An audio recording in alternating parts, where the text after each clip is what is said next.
आप सब लोगों को हाथ जोड़कर नमस्कार। और जितने भी लोग लाइव देख रहे हैं एसलीपीएस परिवार के, मैं उनको बहुत मिस कर रहा हूं। आमने सामने होते तो बात कुछ और होती, पर लाइव में भी बात कुछ और ही होगी, चिंता मत करो। आप लोगों ने आज साबित कर दिया कि एसलीपीएस जो कहती है वो करके दिखाती है।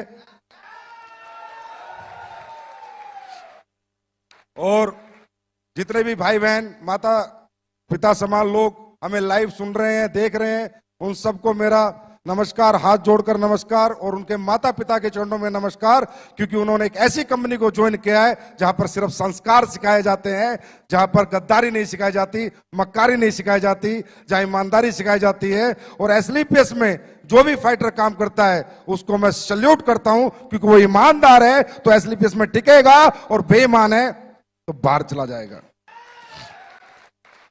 तो सभी लाखों लोग जो 1000 वेन्यू पे बैठे हैं, आप लोगों ने कमाल किया, एक नया इतिहास लिखा। सब लोग सोच रहे थे ये एसलीपीएस वाले महोत्सव में बड़ा कूदते फांदते। देखो भाई, हमारे साथ तो हर साल चैलेंज आता है।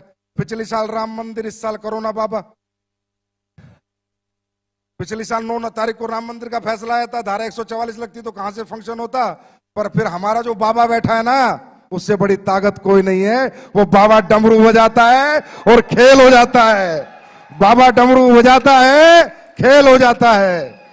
आज भी जहां हम सोच रहे थे अगली साल 60,000 लोग बैठाएंगे, अरे 1.5 लाख लोग बैठे हैं। दुनिया वालों, आंखें खोल कर देख लो, 1.5 लाख लोग बैठे हैं। इस सफर को खूबसूरत बनाने के लिए, कामयाब बनाने के लिए 6 साल बेमिसाल तक लाने में मेरा कोई बहुत बड़ा योगदान नहीं है दोस्तों। मैंने तो सिर्फ सपना देखा था, कुछ लोगों के साथ काफिला जुड़ता गया, आप जैसे अच्छे लोग साथ आते गए। मैं गर्व से कह सकता हूं कि एसलीपीएस का हर एक फाइटर ईमानदार है, जाबाज है, सच्चा है, शूरवीर है। और मेरा एक दिल है, कितनी बार जीतोगे? बार बार जीत लेते हो, और बार बार मैं नतमस्तक हो जाता हूं।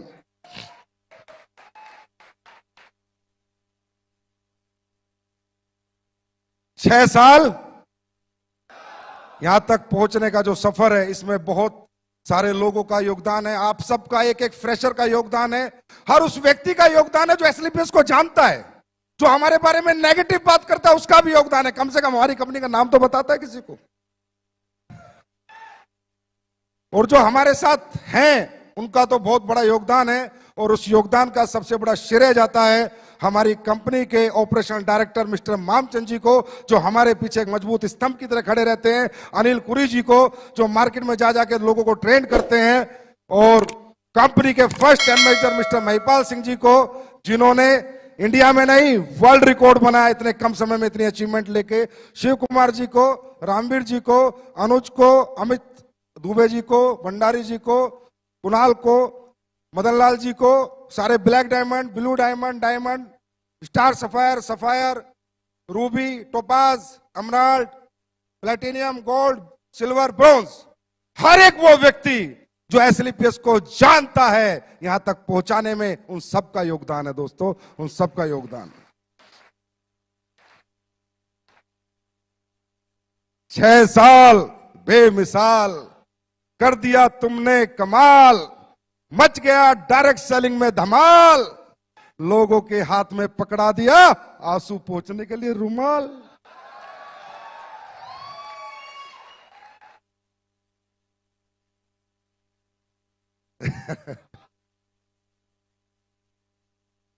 देखिए, मैंने ऐसे बोला था सेकंड शो में, मुझे थोड़ी पता था, मैं कोई भगवान तो हूं नहीं। अच्छा, वो बोला भी जोश जोश में था, मुझे नहीं पता लाइव होते कैसे हैं। मैं सीधी बात बताऊं, मैं तो टेक्निकली बड़ा फेलियर आदमी हूं। बस वो तो मेरे जोश जोश में दूसरी साल का शो चल रहा था ताल कटोरे में, भागी आवाज अंदर से। मैंने बोल दिया एक दिन ऐसा होगा, पिक्चर हॉल बुक होंगे, हजारों होटल बुक होंगे, दिल्ली में शो चलेगा, लोग लाइव देख रहे होंगे। देख रहे हैं भाई। इसलिए कहता हूं, सच्ची नीयत से, नेक नीयत से, ईमानदारी से, सच्चाई से, बिना लोगों को ठगे, बिना बेवकूफ बनाए अगर यहां से कोई आवाज दी जाएगी तो वहां पर उसकी सुनवाई जरूर होगी। 100% परमात्मा वो सारी चीजें करता है। अब परमात्मा को कंपनी बढ़ानी थी, ये लाइव शो कराना था, कोरोना बाबा ही भेज दिए। मैंने खूब समझाया बेरोजगार लोगों को, भाई रोजगार डायरेक्ट सेलिंग में मिलता है, बोला रहने तो डायरेक्ट सेलिंग। भाई बीमार आदमी को समझाया आयुर्वेद में रिजल्ट मिलता है, ठीक हो जाएगा, बोला रहने दे आयुर्वेद। अब कोरोना बाबा ने समझाया तो समझ आ गया। अब कोरोना बाबा बोला कि आयुर्वेद यूज करोगे तो कोरोना से बचोगे, और बेरोजगारों को बोला डायरेक्ट सेलिंग करोगे तो सपने पूरे करोगे, कभी रोजगार ढूंढने की जरूरत नहीं पड़ेगी। दोस्तों बहुत ग्रोथ आई है डायरेक्ट सेलिंग इंडस्ट्री में पिछले 6 महीने में। मैं ये नहीं कहता हमारी कंपनी में, तकरीबन लोग जानने लगे, समझने लगे। अब यहाँ प्रोफेशनल्स लोग आ रहे हैं। मेरा बेटा अमेठी यूनिवर्सिटी में LLB करता है, तो इसके साथ जितने भी इसके दोस्त पढ़ते हैं वो सब करोड़पति अरबपति हैं के बच्चे हैं। मुझे कल बता रहा पापा मेरी यूनिवर्सिटी में सारे मेरे दोस्त डायरेक्ट सेलिंग कर रहे हैं। मैं कहा उल्लू के पट्टे तू क्या कर रहा है, ज्वाइन करा फिर। बोला दूसरी कंपनी में कर रहे हैं। तो ये ट्रेंड आ गया है, लोग समझने लगे हैं। आप लोग भी समझो कि ये इंडस्ट्री बहुत बड़ी होने वाली है। ये वो इंडस्ट्री है जिसने इस पैंडेमिक माहौल में वो करके दिखाया, जहां पर लोग एक एक रुपए के मोहताज हो गए थे, डायरेक्ट सेलिंग वाले रुपए उड़ा रहे थे। लोग एक एक रुपया कमाने की सोच रहे थे, डायरेक्ट सेलिंग वाले खर्च कर रहे थे। लोग गाड़ियां बेच रहे थे, डायरेक्ट सेलिंग वाले गाड़ियां खरीद रहे थे। ये डायरेक्ट सेलिंग की ताकत है मेरे दोस्त, ये डायरेक्ट सेलिंग की ताकत है। तो मजा आ रहा है। मैं ये कहना चाहूंगा कि ये 6 साल जो हुए हैं ना, जब एक बैट्समैन बैटिंग करता है तो जब तक छक्का नहीं लगता तब तक ही डरता है। 1 रन 2 रन 3 रन ले लेके धीरे धीरे टाइम निकालता है, पर एक बार छक्का लग जाता है तो दिल खुल जाता है। अब तैयार हो जाओ, छक्के पे छक्के, अट्ठे पे अट्ठे, 10 पे 10, 12 पे 12 लगेंगे। यहां तक पहुंचना मुश्किल था, इससे आगे पहुंचना आसान है। कुमार विश्वास जी मेरे कान में बोले तेरी कंपनी की पोटेंशियल मुझे 1 लाख करोड़ की लग रही है। 1 लाख करोड़ की पोटेंशियल डायरेक्ट सेलिंग की कंपनी की एक व्यक्ति विशेष, एक ऐसे प्रतिष्ठित व्यक्ति को लगी। आज वो मेरे लिए बहुत बड़ा कॉम्प्लीमेंट था। दोस्तों कल क्या होगा क्या नहीं होगा, पर मैं ऐसे लोगों से बुलवाना चाहता हूं जो ऐसी प्रतिष्ठा रखते हैं कि डायरेक्ट सेलिंग करने वाले भी 1 लाख करोड़ की कंपनी बन सकती है, और उसमें काम करने वाले 100 करोड़, 1000 करोड़ के लीडर बन सकते हैं। ये बात मैं हिंदुस्तान के हर प्रतिष्ठित आदमी से बुलवाना चाहता हूं, जिसमें आज एक व्यक्ति बोल के गया है। लेकिन तकलीफ सिर्फ जब होती है जब यहां लोग आके फेलियर हो जाते हैं, जब बहुत तकलीफ होती है। फेलियर होने के बहुत सारे कारण हैं, हम स्टेज के माध्यम से मैं सारे नहीं बता सकता आपको, क्योंकि फेलियर होता कौन है, डायरेक्ट सेलिंग करता कौन है, जिसको रियल जरूरत है। एसलीपीएस ज्वाइन कौन करता है, जिसको नीड है, जिसके परिवार में जरूरत है, जिसके सपने हैं, जिसके घर में तकलीफें है, प्रॉब्लम है। ऐसे middle class, lower middle class, ऐसे लोग इस इंडस्ट्री में आते हैं।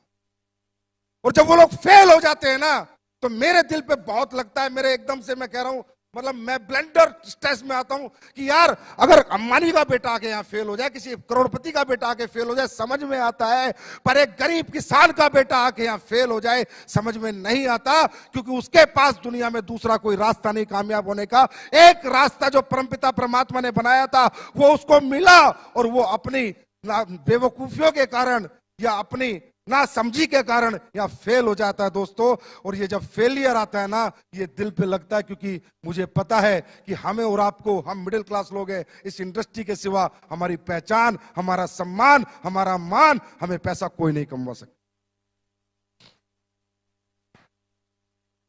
तो मैं यहां दिल्ली से जितने भी लोग लाइव देख रहे हैं, सुन रहे हैं, उनको सिर्फ एक बात कहना चाहूंगा मेरे दोस्त, बहुत मुश्किल से मिलती है ये इंडस्ट्री, बहुत किस्मत वालों को मिलती है इंडस्ट्री।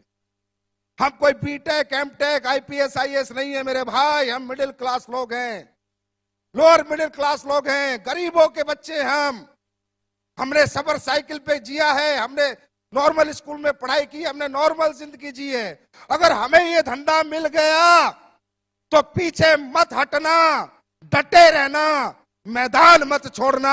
4 साल अपने अपलाइन का हाथ पकड़ लेना। शॉर्टकट में बताता हूं, जो सिखाता है सीखना, जो समझाता है समझना, खुद को जीरो समझना, अपलाइन को हीरो समझना। मैं लिख के दे सकता हूं, जिस गरीब आदमी ने हाथ एसलीपीएस के हाथ में दिया उसको अमीर ना बना दिया तो असली बाप की औलाद नहीं।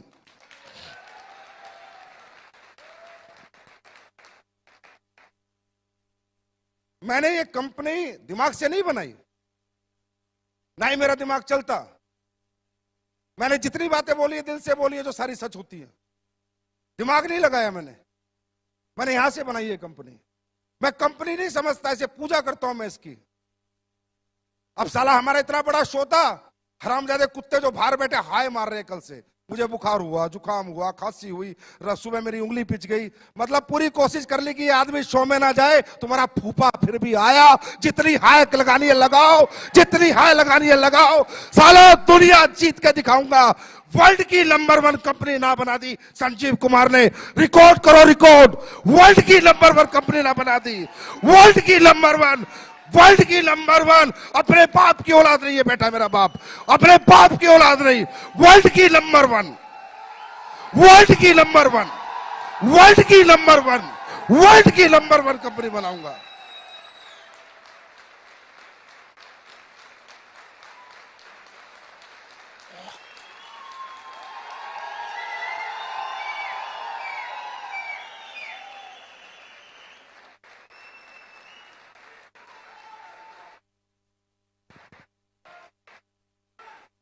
वर्ल्ड की नंबर 1। एमवे के मालिक को सुनना है वो सुन ले, हर्बल लाइफ के मालिक को सुनना है सुन ले। साले छक्का, बस इसका इंतजार था, बैटिंग चालू हो चुकी है।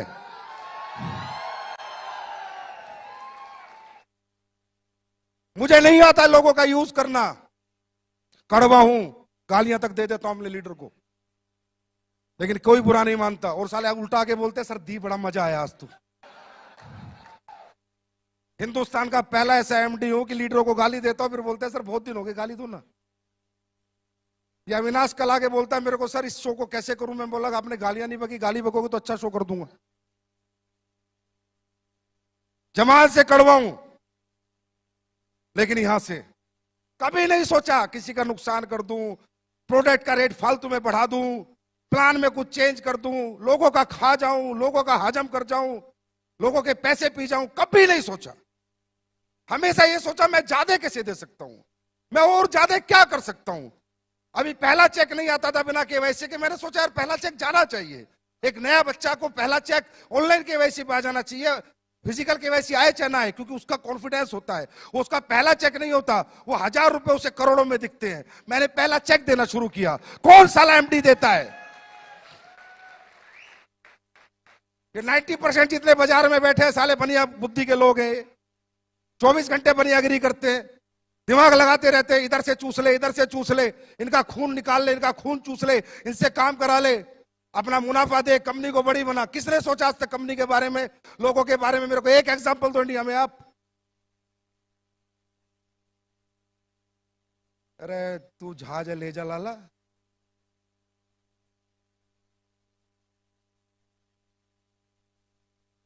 क्यों? क्योंकि किसी को समझ नहीं आया इंडस्ट्री क्या है। मैं भी लालची था, झूठ नहीं बोलता। मैं भी इस कंपनी को खोला पैसे कमाने के लिए था, मेरे से झूठ नहीं बोला जाता, ये सच्चाई है। लेकिन जब मेरी इस कंपनी में सफर बढ़ता रहा, आगे मैं बढ़ता रहा, लोग कामयाब होते रहे, पैर छूना, प्यार करना। गुरुजी आपकी जिंदगी, कुणाल गले लगता है तो रोने लग जाता है, महिपाल सर अचीवमेंट पाते हो तो इतना प्यारा मैसेज भेजते हैं, साली आंखों में आंसू आ जाते हैं। मैंने कहा यार ये क्या बन गया तुझसे? लालच लालच में क्या बन गया? लालच लालच में एक मंदिर बन गया।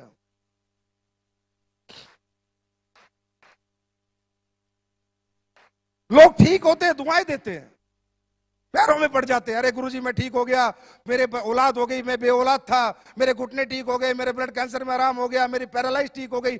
मैं भी लालची था, मैंने कंपनी बनाई थी पैसा कमाने के लिए, लेकिन लोगों ने मेरा सोच, मेरा दिमाग जो सोचता था वो सब गलत साबित कर दिया। कि लोगों ने कहा संजीव सर तुम पैसा कमाने के लिए नहीं, तुम तो लोगों के कमाने के लिए पैदा हुए हो।